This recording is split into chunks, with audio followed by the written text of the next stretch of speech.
வலுக்கும் தையிட்டி விவகாரம், அனுரவை திசை திருப்பிய அர்ஜுனா எம்பி. மஹிந்த போல செயற்பட முயற்சிக்கும் அனுர, மக்களின் ஆதரவை பெறுவதில் சவால். சுதந்திர தினத்தினை முழுமையாக வென்றெடுக்க அனைவரும் இணைந்து செயற்பட வேண்டும், ஜனாதிபதி தெரிவிப்பு. கோட்டபாய கைது செய்யப்படுவார், முன்னாள் எம்பி எச்சரிக்கை. ஈழத் தமிழர்களின் கரினால் தமிழர் பிரதேசத்தில் வெடித்த மிகப்பெரும் போராட்டம். வரி விதிப்பை தற்காலிகமாக இடைநிறுத்துவதாக ட்ரம்ப் அறிவிப்பு. யாழ் மாவட்ட அபிவிருத்தி ஒருங்கிணைப்பு குழு கூட்டத்தில் தையிட்டி விகாரை விவகாரம் குறித்து ஜனாதிபதி பதிலளிக்கவிருந்த சந்தர்ப்பத்தில் நாடாளுமன்ற உறுப்பினர் அர்ச்சுனா ராமநாதன் இந்த விடயத்தை திசை திருப்ப முயற்சித்ததாக காணி உரிமையாளர்களில் ஒருவரான சுகுமாரி சாருஜன் குற்றம் சுமத்தியுள்ளார். மேலும் ஏனைய நாடாளுமன்ற உறுப்பினர்கள் மற்றும் அதிகாரிகள் வாய் திறக்காமல் இருந்தது மிகப்பெரிய பிழையாகும் எனவும் அவர் கூறியுள்ளார். மேலும் கஜேந்திரகுமார் பொன்னம்பலம் இந்த பிரச்சினையை எழுப்பிய போது கட்டாயமாக அவருக்கு பக்கபலமாக கதைத்திருக்க வேண்டும் எனவும் அவர் தெரிவித்துள்ளார். இந்த விடயம் தொடர்பில் அவர் மேலும் தெரிவித்துள்ளதாவது, போராட்டம் கடந்த 2 வருடங்களாக ஒவ்வொரு மாதமும் நடந்து வருகின்றது. நானும் அதில் இணைந்து கொண்டுள்ளேன். இதுவரைக்கும் எந்த தீர்வும் எட்டப்படவில்லை. நாடாளுமன்ற தேர்தலுக்கு முன்னர் எமக்கான ஒரு சாதகமான சமீட்சை கிடைக்கும் என நாங்கள் எதிர்பார்த்தோம். ஆனால் கிடைக்கவில்லை. இம்முறை ஜனாதிபதி யாழ் அபிவிருத்தி ஒருங்கிணைப்பு குழு கூட்டத்துக்கு வரும்போது ஏதாவது சாதகமான சமீட்சை வெளியாகும் என எதிர்பார்த்திருந்தோம். இது குறித்து நாங்கள் பல தரப்புடனும் பேசியிருந்தோம். ஆளுநரிடம் முறையிட்டிருந்தோம். ஆளுநர் எங்களை சந்தித்து பேசிய வேளை சாதகமான விதத்திலேயே பதில் சொல்லியிருந்தார். தீர்க்கப்பட வேண்டிய விடயம் என தெரிவித்திருந்தார். போன முறை கூட்டத்தில் கூட கஜேந்திரகுமார் பொன்னம்பலம் எங்களின் பிரதிநிதியாக எங்களின் பிரச்சினையை அந்த இடத்துக்கு கொண்டு சென்றிருந்தார். அதேபோல கடற்றொழில் அமைச்சர் சந்திரசேகரன் கூட அது தவறான கட்டிடம் அகற்றப்பட வேண்டும் என தெரிவித்திருந்தார். அந்த அடிப்படையில் இம்முறை கூட்டத்துக்கு ஜனாதிபதி வருகை தந்திருந்த நிலையில் நாடாளுமன்ற உறுப்பினர் கஜேந்திரகுமார் பொன்னம்பலம் இந்த பிரச்சினையை ஜனாதிபதியை நோக்கி மிகவும் தாழ்மையான முறையில் முன்வைத்தார். அதனை ஒரு பொருத்தமான சந்தர்ப்பமாகவே நாங்கள் உன்னிப்பாக அவதானித்துக் கொண்டிருந்தோம்.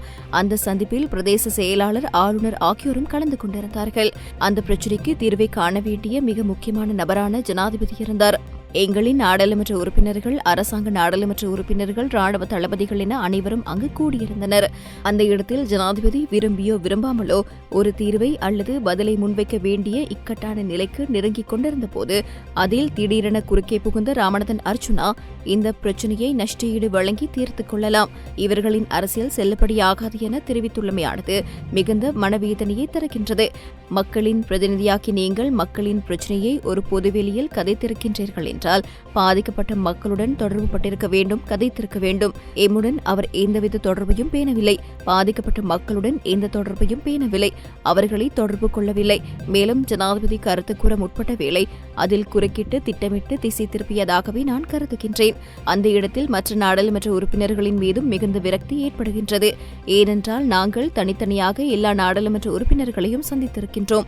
ஆளும் கட்சி நாடாளுமன்ற உறுப்பினர்களையும் சந்தித்திருக்கின்றோம். ராணுவ அதிகாரிகளையும் சந்தித்திருக்கின்றோம். அனைவரும் எங்களை தனித்தனியாக சந்திக்கும் போது இது உங்களுக்கு நடந்த மிகப்பெரிய அநீதி என்று தெரிவித்துள்ளார்கள். பௌத்த மதகுருமார்களையும் சந்தித்திருக்கின்றோம்.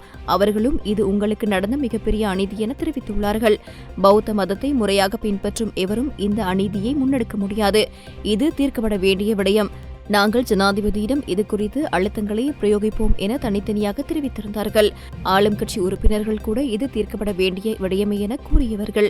ஒருங்கிணைப்பு குழு கூட்டத்தில் கஜேந்திரகுமார் பொன்னம்பலம் இந்த பிரச்சினையை எழுப்பிய போது கட்டாயமாக அவருக்கு பக்கபலமாக கதைத்திருக்க வேண்டும். அர்ச்சுனா ராமநாதன் குறுக்கிட்ட போது அனைத்து நாடாளுமன்ற உறுப்பினர்களும் அவர்கள் பாதிக்கப்பட்ட மக்கள், அவர்களுக்கான தீர்வு அவசியம் என்ற விடயத்தை ஒருமித்த குரலாக முன்வைத்திருந்தால் ஜனாதிபதியின் வாயிலிருந்து உறுதிமொழியோ தீர்வு திட்டம் வெளிவந்திருக்கும். நாங்கள் அடுத்த கட்டத்துக்கு சென்றிருக்கலாம். ஆளுநரும் ஜனாதிபதிக்கு சந்தர்ப்பம் ஒன்றை கொடுத்திருக்கலாம். இந்த பிரச்சினையை எவ்வாறு தீர்க்கப் போகின்றீர்கள் என்ற கேள்வியை தானும் எழுப்பியிருக்கலாம். மக்களினால் தெரிவு செய்யப்பட்டவர்கள் மக்களின் சார்பாக தான் வாதிட வேண்டும். மக்களின் உண்மை பிரச்சினையை எழுப்பியிருக்க வேண்டும். ஆனால் அவர்கள் அரசு பக்கம் நின்று செயலாற்றுவது மிகுந்த வேதனையை ஏற்படுத்துகின்றது. அர்ச்சுனா ராமநாதன் இந்த விடயத்தை திசை திருப்பியதும் ஏனைய நாடாளுமன்ற உறுப்பினர்கள், அதிகாரிகள் வாய் திறக்காமல் விட்டதும் மிகப்பெரிய பிள்ளையாகும். இந்த விடயத்தை நீங்கள் ஒரு கட்சி பிரச்சனையாக பார்க்கக்கூடாது. அரசியல்வாதி என்பவர் மக்களுக்கானவர்.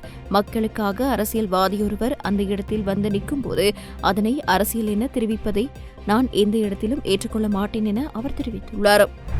இந்த அரசாங்கத்துக்கான மக்களின் வாக்குபலம் தற்காலிகமானது என பேராசிரியர் நிர்மல் ரஞ்சித் தேவஸ்ரீ தெரிவித்துள்ளார். தேசிய மக்கள் சக்தி அரசாங்கத்தின் மக்கள் ஆதரவு மிகவும் தற்காலிகமான ஒன்று எனவும் அவர் சுட்டிக்காட்டியுள்ளார். இந்த நிச்சயமற்ற வாக்குபலத்தை ஸ்திரப்படுத்திக் கொள்ளும் நோக்கில் அரசாங்கம் மக்களின் அபிலாஷைகளை நிறைவேற்ற வேண்டும் எனவும் சுட்டிக்காட்டியுள்ளார். முன்னாள் ஜனாதிபதி மஹிந்த ராஜபக்ஷ செய்தது போன்றே ஜனாதிபதி அனுரகுமார் திசாநாயக்கவும் பிள்ளைகளை தூக்கிக் கொஞ்சுதல், பெரியவர்களை கட்டியணைத்தல் போன்ற நடவடிக்கைகளில் ஈடுபட்டு வருவதாகவும் அவர் சுட்டிக்காட்டியுள்ளார். எனினும் இவ்வாறு செய்வதனால் மட்டும் ஆட்சியை தக்க வைத்துக் கொள்ள முடியாது எனவும் சுட்டிக்காட்டியுள்ளார். இவ்வாறான செயற்பாடுகளினால் தற்காலிகமாக மக்களின் ஆதரவை பெற்றுக் கொள்ள முடியும் என்ற போதிலும் மக்களின் வயிறு மற்றும் அவர்களின் சட்டைப்பை என்பனவற்றை கருத்தில் கொண்டு திட்டங்களை வகுக்காவிட்டால் மக்களின் ஆதரவினை பெறுவதில் சவால்கள் ஏற்படும் என பேராசிரியர் நிர்மல் ரஞ்சித் தேவஸ்ரீ மேலும் சுட்டிக்காட்டியுள்ளார். நாட்டில் சமூக பொருளாதார மற்றும் கலாச்சார ரீதியிலான சுதந்திரத்தினை முழுமையாக வென்றெடுப்பதற்கான போராட்டத்தில் நாட்டின் அனைத்து இனத்தவர்களும் இணைந்து செயற்பட வேண்டிய தேவை உள்ளதாக ஜனாதிபதி அனுரகுமார் திசாநாயக்க தெரிவித்துள்ளார். கொழும்பு சுதந்திர சதுக்கத்தில் இன்று காலை இடம்பெற்ற நாட்டின் 77வது சுதந்திர தின நிகழ்வில் பங்கேற்று உரையாற்றும் போது ஜனாதிபதி இதனை குறிப்பிட்டுள்ளார். நாட்டை பாதுகாத்து வளமானதாக மாற்றுவதற்கான பொறுப்பு உணவு உற்பத்தி செய்யும் விவசாயி முதல் நாட்டை காக்கும் முப்படையினர் வரை அனைவருக்கும் உள்ளது. நாட்டின் பொருளாதாரத்தை பலப்படுத்தும் சகல தொழில்துறையினரும் இதில் பங்குதாரர்களாக உள்ளனர். நாட்டை பொருளாதார ரீதியில் சுதந்திரமானதாக மாற்றுவதற்கு இந்த நாட்டின் சகல பிரஜைகளும் ஒன்றிணைய வேண்டும் என ஜனாதிபதி அனுரகுமார் திசாநாயக்க தெரிவித்துள்ளார். கடந்த 2019ஆம் ஆண்டு இடம்பெற்ற உயிர்த்த ஞாயிறு குண்டு தாக்குதல் தொடர்பில் முன்னாள் புலனாய்வு தலைவர் மேஜர் ஜெனரல் சுரேஷாலை மற்றும் முன்னாள் ஜனாதிபதி கோட்டபாய ராஜபக்ஷ ஆகியோர் குறிவைக்கப்படுவதாக பிவித்துரு ஹெல உரிமைய தலைவர் உதயகமன்பிள்ள குற்றம் சுமத்தியுள்ளார். இதன் காரணமாக கோட்டபாய ராஜபக்ஷ கைது செய்யப்படுவதற்கான சாத்தியப்பாடுகள் காணப்படுவதாகவும் அவர் விளக்கமளித்துள்ளார். தாக்குதலுக்கு பின்னால் ஒரு புதிய தலைமை சூத்திரதாரியை உருவாக்க அரசாங்கம் முயற்சிப்பதாகவும் அவர் கூறியுள்ளார். அரசாங்கம் ஆரம்பத்தில் உண்மையான குற்றவாளிகளை சட்டத்தின் முன் நிறுத்துவதாக உறுதியளித்து ஆட்சிக்கு வந்ததாக தெரிவித்த கம்மன்பிள்ள நிர்வாகத்தில் உள்ள சில நபர்கள் சம்பந்தப்பட்டிருப்பதால் பொதுமக்களை தவறாக வழிநடத்த ஒரு மாற்றுக்கதை உருவாக்கப்படுவதாக சுட்டிக்காட்டியுள்ளார். இது தொடர்பில் கருத்து வெளியிட்ட அவர் உண்மையிலேயே பொறுப்பானவர்கள் இன்னும் நிர்வாகத்துக்குள் இருப்பதால் ஒரு புதிய பிரதான சூத்திரதாரியை உருவாக்குவதற்கான திட்டத்தில் அரசாங்கம் இப்போது ஈடுபட்டுள்ளது. ஜனாதிபதி தேர்தலில் கோட்டபாயவுக்கு நன்மை பயக்கும் வகையில் இலங்கையின் புலனாய்வு பிரிவு ஈஸ்டர் குண்டுவெடிப்புகளை செய்தது என்ற தவறான கூற்றை நிறுவுவதே இதன் நோக்கம். உயர் நீதிமன்றத்தின் முன்னாள் நீதியரசர், விமானப்படையின் முன்னாள் தளபதி மற்றும் ஜனாதிபதி சட்டத்தரணி ஆகியோர் உள்ளிட்ட மூவர் கொண்ட ஜனாதிபதி விசாரணை குழுவை இங்கு சுட்டிக்காட்ட வேண்டும். இலங்கையின் புலனாய்வு அமைப்புகளை குண்டு தாக்குதலுடன் இணைக்கும் வகையில் இங்கிலாந்தை சேர்ந்த சேனல் 4 ஆவணப்படம் செய்த குற்றச்சாட்டுகளை அந்த குழு நிராகரித்தது. அரசாங்கம் அறிக்கையை புறக்கணித்து தவறான கதையை முன்வைக்கின்றது. குறிப்பாக அரசாங்க சதி திட்டத்தில் முக்கிய சாட்சியாக கூறப்படும் அசாத் மௌலானா மோசடி மற்றும் அடையாள மோசடி உள்ளிட்ட பல குற்றவியல் குற்றச்சாட்டுகளை எதிர்கொள்கிறார். மேலும் மௌலானாவின் குற்றங்கள் தொடர்பான விசாரணைகளை கட்டுப்படுத்துவதோடு புலனாய்வு அதிகாரிகளுக்கு எதிராக வாக்குமூலம் பெறப்படுகிறது. சுரேஷ் சாலைவை கைது செய்ய மௌலானாவிடம் இருந்து ஒரு வாக்குமூலம் தேவை. ஆனால் பயணத்தடை இருக்கும் வரை மௌலானா இலங்கைக்கு வந்து அறிக்கை அளிக்க முடியாது. ஏனெனில் பயணத்தடை உள்ள ஒருவர் விமான நிலையத்துக்குள் நுழையும் போது கைது செய்யப்படுவார். எனவே பயணத்தடையை நீக்கி மௌலானாவை இலங்கைக்கு அழைத்து வந்து குற்றவியல் நடைமுறை சட்டத்தின் பிரிவு 127 கீழ் வாக்குமூலம் அளிக்க அரசாங்கம் முடிவு செய்துள்ளது. போலி திருமண சான்றிதழை தயாரித்த மௌலானாவுக்கு உதவிய அப்துல் ரஹீம் கைது செய்யப்பட்டு தற்போது பிணையில் உள்ளார். எனவே மௌலானா மீதான பயணத்தடையை நீக்க போலீஸ் தரப்பு அனுமதிக்க முடியாது. இந்த சூழ்நிலையில் மௌலானாவின் வழக்கறிஞர் பயணத்தடையை நீக்க கோரி நீதிமன்றில் தாக்கல் செய்த விண்ணப்பத்தை எதிர்க்க வேண்டாம் என்று சாய்ந்தமருது போலீசார் உயர் அதிகாரிகள் அறிவுறுத்தியுள்ளனர். எனக்கு கிடைத்த தகவலின்படி இந்த வழக்கறிஞர் அம்பாறை பகுதியில் உள்ள ஒரு உயர் போலீஸ் அதிகாரியால் பணியமர்த்தப்படுகின்றார். அந்த அதிகாரியின் பெயர் என்னிடம் இருந்தாலும் அதை ஆதரிக்க எனக்கு எந்த ஆதாரமும் இல்லாததால் அவரது பெயரை நான் குறிப்பிட மாட்டேன். அதன்படி ஜனவரி 21 அன்று மௌலானா மீதான பயணத்தடை போலீசாரிடமிருந்து எந்த ஆட்சேபனையும் இல்லாமல் நீக்கப்பட்டது. போலீஸ் அதிகாரிகளின் சட்டவிரோத நடவடிக்கைகள் எதிர்காலத்தில் பிரச்சினைகளை ஏற்படுத்தும் என்று அஞ்சி பிள்ளையானின் செல்வாக்கின் கீழ் அவர் போலீசில் புகார் அளித்துள்ளார். அவரது 2வது மனைவியிடமிருந்து வாக்குமூலம் பெற போலீசார் முயன்றனர். ஆனால் ஃபாத்திமா முதலில் மறுத்துவிட்டார். எனினும் பின்னர் ஃபாத்திமாவிடமிருந்து ஒரு வாக்குமூலத்தை பதிவு செய்து அதை குற்ற புலனாய்வு பிரிவு பணியகத்தில் சேமித்து வைத்தனர். இதற்கமைய தாக்குதல்கள் குறித்து ஏதேனும் போலி விசாரணையை மேற்கொள்ளுங்கள். ஆனால் மௌலானாவுக்கு எதிரான பிற குற்றச்சாட்டுகள் மீதான விசாரணைகளை தடுப்பதற்காக பழிவாங்கும் விதமாக அவர் விரும்பியதை செய்ய அரசாங்கம் முயற்சித்தால் அது தவறு. நாங்கள் அதை அனுமதிக்க மாட்டோம் என சுட்டிக்காட்டியுள்ளார். இலங்கையின் சுதந்திர தினம் தமிழர்களின் கரிநாள் என்ற கோஷத்தின் அடிப்படையில் கிளிநொச்சியில் பாரிய மக்கள் போராட்டம் ஒன்று முன்னெடுக்கப்பட்டது. குறித்த போராட்டமானது இன்று வலிந்து காணாமல் ஆக்கப்பட்டோரின் உறவுகளால் முன்னெடுக்கப்பட்டது. கிளிநொச்சி கந்தசுவாமி கோயில் முன்றலிலிருந்து இந்த போராட்டம் ஆரம்பமாகியது.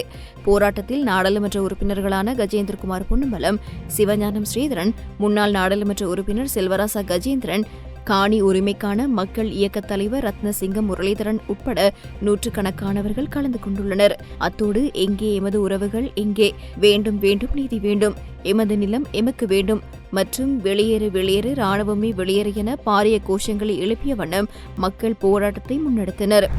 கனடா மற்றும் மெக்சிகோ மீது விதிக்கப்பட்ட வரிகளை தற்காலிகமாக இடைநிறுத்துவதாக டொனால்டு டிரம்ப் அறிவித்துள்ளார். அவர் தனது சமூக வலைதள பதிவில் இதனை குறிப்பிட்டுள்ளார். இதன்படி இந்த இரு நாடுகளுக்கும் இன்று முதல் அமுல்படுத்த திட்டமிட்டிருந்த 25% வரி ஒரு மாதத்துக்கு இடைநிறுத்தப்பட்டுள்ளதாக வெளிநாட்டு ஊடகங்கள் தெரிவிக்கின்றன. எல்லை பாதுகாப்பை மேம்படுத்தவும் போதைப்பொருள் கடத்தலை தடுக்கவும் நடவடிக்கை எடுக்க மெக்சிகோவும் கனடாவும் ஒப்புக்கொண்டதைத் தொடர்ந்து இந்த தீர்மானம் மேற்கொண்டுள்ளதாக குறிப்பிடப்பட்டுள்ளது. அமெரிக்க ஜனாதிபதி டொனால்டு டிரம்ப் சீனா, மெக்சிகோ மற்றும் கனடா ஆகிய நாடுகளிலிருந்து இறக்குமதி செய்யப்படும் பொருட்களுக்கு வரி விதிக்கப்படும் என அறிவித்ததை அடுத்து ஆசிய பங்கு சந்தைகள் வீழ்ச்சியடைந்துள்ளன. இதன்படி ஜப்பான், தென்கொரியா ஆகிய நாடுகளின் பங்கு சந்தையின் குறியீடுகள் சரிவை வெளிப்படுத்தியதாக வெளிநாட்டு ஊடகங்கள் தெரிவிக்கின்றன.